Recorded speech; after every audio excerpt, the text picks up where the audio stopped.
你有冇曾經懷疑過你嘅鄰居、坐喺你旁邊嘅同學，甚至係你屋企人，會係一個加害者啊？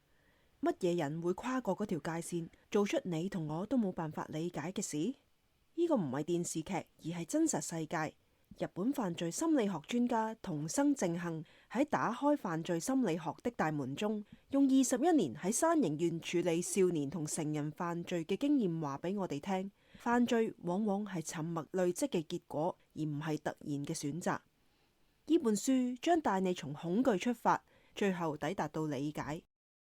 打開犯罪心理學的大門呢本書係一本為一般讀者撰寫嘅犯罪心理學入門書。作者桐生正幸喺地方政府任職科學搜查官21年，處理過無數嘅青少年犯罪同埋家庭暴力案件。而家佢喺東洋大學教心理學。呢本書用科學嘅角度，帶住溫度咁去分析犯罪者心理嘅生成路徑、少年犯同埋再犯者嘅行為模式、家庭、學校同埋社會制度嘅缺口，同埋點樣從源頭預防下一次嘅悲劇呢？書中有3大精華觀點。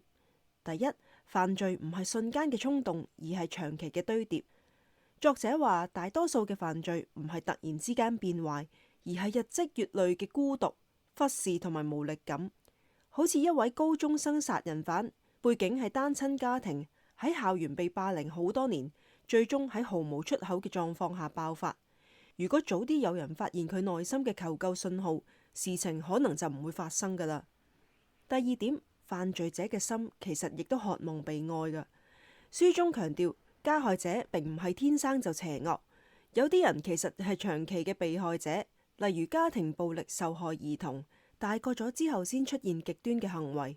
呢樣嘢讓我哋反思，係點樣嘅社會先讓一個人既係傷者，亦都係加害者呢？第三點，犯罪心理學嘅真正價值係預防，而唔係懲罰。與其問點樣懲罰犯人，作者更加在意嘅係點樣讓人唔需要成為犯人。教育制度、心理支持、社會安全網都係預防嘅關鍵。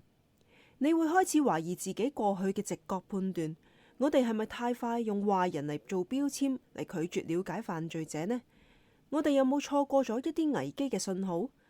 如果社會更加識心理學，係咪可以少一啲悲劇，多一啲被接住嘅人？呢本書溫柔但係好犀利啊！佢唔係要你同情罪犯，而係讓你更加全面咁樣去理解係啲乜嘢原因讓一個人去選擇去傷害別人。作者桐生正幸用21年同罪犯面對面嘅經驗去說明，了解犯罪唔係為咗原諒佢，而係為咗預防。